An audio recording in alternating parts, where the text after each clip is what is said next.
शिवराज जी की सरकार नंबर 1 पे पहुंच गई पूरे भारत में हमारे बुजुर्गों पे अत्याचार करने में। शिवराज जी की सरकार नंबर 1 पे पहुंच गई हमारे एससी एसटी ओबीसी के। हमारे एमपी में बीजेपी की सरकार संविधान के हिसाब से नहीं बल्कि कुछ मनुवादी सोच रखने वाले लोगों के हिसाब से चल रही है। साथियों, ये उस सरकार का शासनकाल है जो तरक्की की बात करते हैं, जो दावा ठोकते हैं कि हमने भारत को पहला पिछड़े समाज से प्रधानमंत्री दिया। क्या उस भारत के प्रधानमंत्री के उस प्रधानमंत्री के भारत में ऐसा शासनकाल चल रहा है जहां पे हमारे समाज के इस व्यक्ति को एक माचिस की तिल्ली ना देने पर मार मार के हत्या कर दी जाए, के साथ साथ अल्पसंख्यक समाज पर अत्याचार करने में ये बीजेपी की सरकार इतनी बेशरम है कि जब इनकी गृह मंत्री से पूछा जाता है कि यहाँ पर इतना आतंक क्यों है, तो उनका जवाब आता है कि भाई यहाँ की पुलिस हर केस दर्ज करती है, इसलिए यहाँ पे क्राइम ज्यादा लगता है। जब बाबा साहब भीमराव अंबेडकर जी ने भारत का संविधान लिखा था तो वह एक समतामूलक समाज की स्थापना करना चाहते थे और बाबा साहब डॉक्टर भीमराव अंबेडकर जी ने लोकतंत्र की कुछ इस तरह व्याख्या की थी। ये अंग्रेजी में है, मैं पहले अंग्रेजी में बोलूंगा फिर हिंदी में इसका मतलब समझाऊंगा। A form and a method of government whereby revolutionary changes in the economic and social life of people are brought about without bloodshed। साथियों, बाबा साहब के विचारों का भारत कुछ इस तरह था। साथियों, जहां पर स्कूलों में बच्चों के बीच भेदभाव न हो, ऐसा है बाबा साहब के विचारों का भारत। जहां पर महिलाओं पर अत्याचार न हो, ऐसा है बाबा साहब के विचारों का भारत। जहां पर हर जाति और धर्म को बराबर का सम्मान मिले, ऐसा है बाबा साहब के विचारों का भारत। परंतु साथियों, हमारे एमपी में बीजेपी की सरकार संविधान के हिसाब से नहीं बल्कि कुछ मनुवादी सोच रखने वाले लोगों के हिसाब से चल रही है।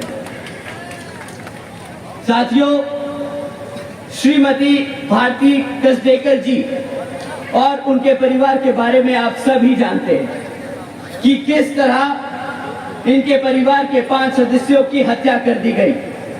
परंतु साथियों, हैरानी की बात इन 5 लोगों की हत्या नहीं, हैरानी की बात तो यह है कि जब श्रीमती भारती जी 200 किलोमीटर पैदल चलकर अपने ही समाज के गवर्नर से मदद मांगने पहुंची तो गवर्नर साहब ने उनसे मिलने से ही इनकार कर दिया।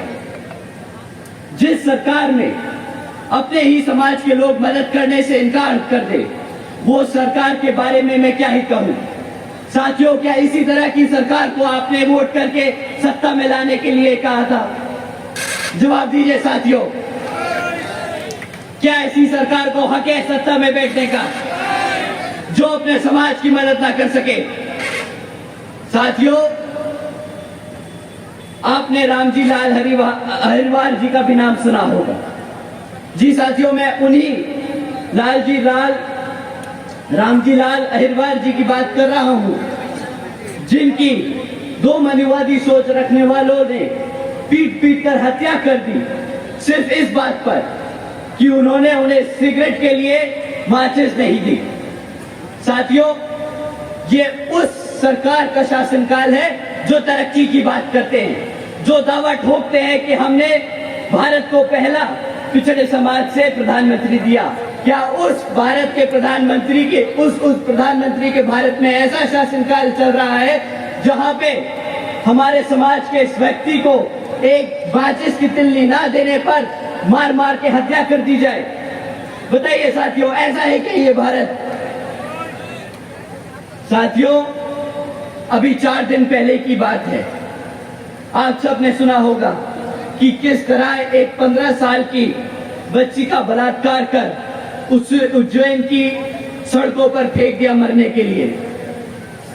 यहां पर साथियों, ये सिर्फ कुछ घटनाएं हैं उन 16,950 में से जिनके आज भी परिवार दर्द से गुजर रहे हैं, जिनका दुख हम शब्दों में बयान नहीं कर सकते। उस कांग्रेस और बीजेपी वालों की अगर मैं दोनों शासनकाल के दिन मिलाकर आप सबके सामने रख दूं तो वो भी कम पड़ जाएंगे जितने यहां पे पिछले 5 साल में हत्या और कांड हुए हैं।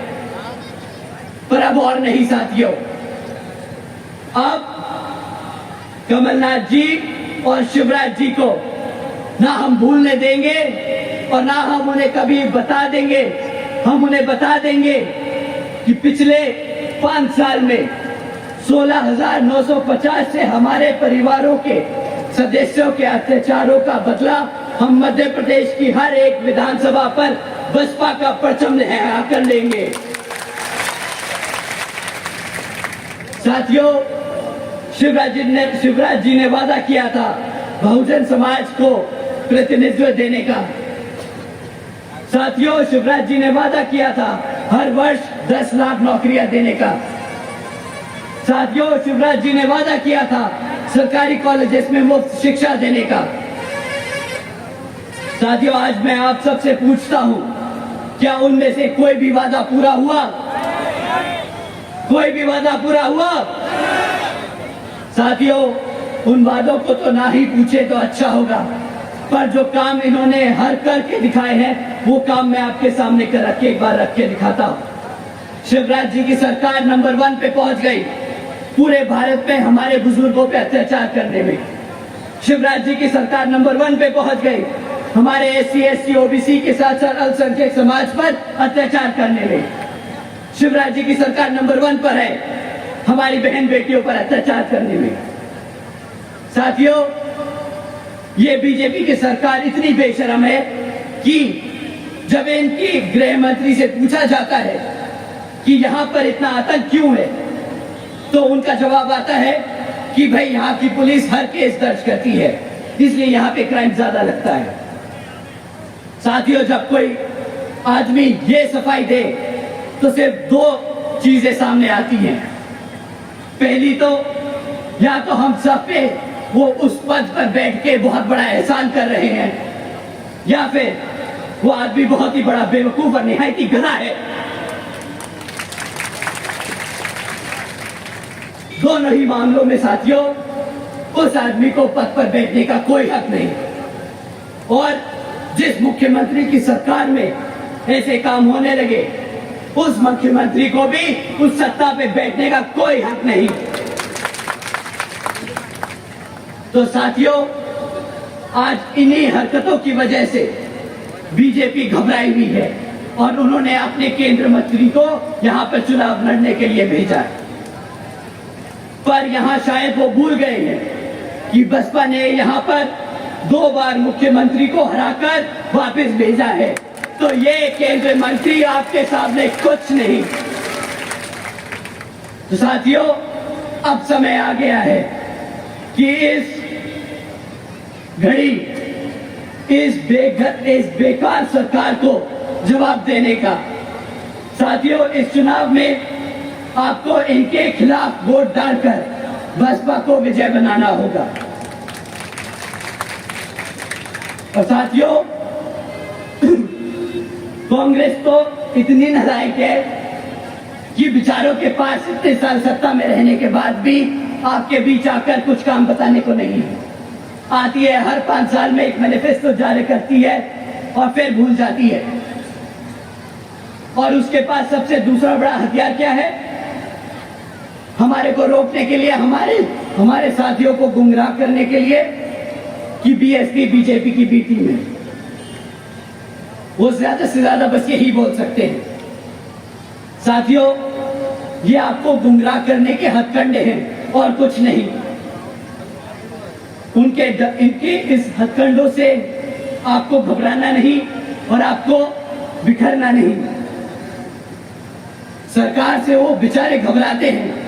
वो घबराते हैं इस बात से कि अगर बीएसपी सरकार में आ गई तो यहाँ पर भी हमारे SC, ST, OBC एवं अल्पसंख्यक समाज के साथ साथ सब समाज में से गरीबों और कमजोरों वर्ग की भी उसी तरह इज्जत और सम्मान से के साथ जीवन व्यापन हो पाएगा, जिस तरह से यूपी में पिछले 5 साल में रहा जब बहन जी का शासनकाल था। साथियों, आज जब बहन जी की सरकार को लोग याद करते हैं तो उन्हें याद आता है वो समय जब बहन जी ने सावित्रीबाई फुले बालिका शिक्षा योजना के तहत 7 लाख से ज्यादा बच्चियों को 12वीं तक की शिक्षा प्राप्त करने हेतु 600 करोड़ से ज्यादा लागत इन बच्चियों पर अब खर्च कर इनको अपने पैरों पर खड़ा कर एक उज्जवल भविष्य देने के लिए खर्ची। साथियों, उन्हें याद आता है वो समय जब बहन जी ने देश में पहली बार सरकारी कॉलेजेस के स्टूडेंट हॉस्टल्स में अन्य पिछड़े वर्गों के छात्रों के लिए 27% आरक्षण की व्यवस्था तय की। साथियों, उन्हें याद आता है वो वक्त जब बहन जी ने महामाया गरीब बालिका आशीर्वाद योजना के तहत 3,25,000 बच्चियों के लिए 1-1 लाख रुपए देने का काम किया, जिस योजना के तहत बहन जी ने 3,250 करोड़ रुपए अपनी बच्चियों पर खर्चने का काम किया। साथियों, साथ ही साथ बहन जी ने सरकारी नौकरियों के साथ साथ सरकारी ठेकों में आरक्षण की व्यवस्था लागू की और साथ ही याद करते हैं वो समय कि किस तरह बहन जी ने सरकारी नौकरियों की भर्ती पर लगी रोक को हटाकर बहुजन समाज के साथ साथ सर्व समाज के सभी जरूरतमंद लोगों को नौकरी देने का काम किया। साथियों, बहन जी ने प्रदेश में व्यवसायिक technical institutions, engineering colleges, polytechnic एवं इंडस्ट्रियल ट्रेनिंग इंस्टीट्यूट में अन्य पिछड़े वर्गों के लिए 27% सीटों की आरक्षण तय की। साथ ही साथ बहन जी ने कृषि एवं संबंधित कार्यों में मिनिमम वेजेस को 55 रुपए से बढ़ाकर 100 रुपए प्रतिदिन करने का काम किया और अन्य पिछड़े वर्गों के लोगों के लिए क्रीमी लेयर की वार्षिक आय सीमा 3 लाख रुपए से बढ़ाकर 5 लाख रुपए कर दी। साथ ही साथ बहन जी ने गन्ना खरीद के दाम दुगने कर दिए। आदरणीय बहन जी ने अपने शासनकाल में 90,000 से अधिक शिक्षकों को सरकारी नौकरी दी, 1 लाख से अधिक सफाई कर्मचारियों को भर्ती किया, 2 लाख से अधिक जवानों को पुलिस फोर्स में भर्ती किया। और साथियों, बहन जी ने काम अपने 5 साल के शासनकाल में इस कदर किए ताकि हमारे समाज के लोगों को अपना प्रदेश छोड़कर जाने की जरूरत ना पड़े अपना पेट पालने के लिए। तो साथियों, हमें बाबा साहब के बताए रास्ते पर चलकर, मानव साहब के बताए तरीकों का इस्तेमाल कर और बहन जी के बेबाक अंदाज को अपनाना होगा दिल और दिमाग से। तो समय आ गया है कि हम सब एकजुट होकर समाज के हर एक व्यक्ति को बसपा से जोड़ बता दे कि हम आ रहे हैं हर उस चीज के लिए जो इस संविधान में हमारे गुरु देकर गए हैं, बाबा साहब डॉक्टर भीमराव अंबेडकर जी। साथियों, इन्हीं कुछ बातों को ध्यान में रखकर बीएसपी ने जीजीपी के साथ गठबंधन कर यहां पर चुनाव लड़ने का निर्णय लिया है। नेशनल दस्तक की आपसे गुजारिश है कि अगर इसको बचाना चाहते हैं तो नेशनल दस्तक को सब्सक्राइब करने के लिए रेड कलर के सब्सक्राइब बटन को दबाएं, फिर बेल आइकन की घंटी दबाएं। नेशनल दस्तक को बचाने के लिए बहुत जरूरी है कि हर खबर को शेयर करें, लाइक करें, कमेंट जरूर करें।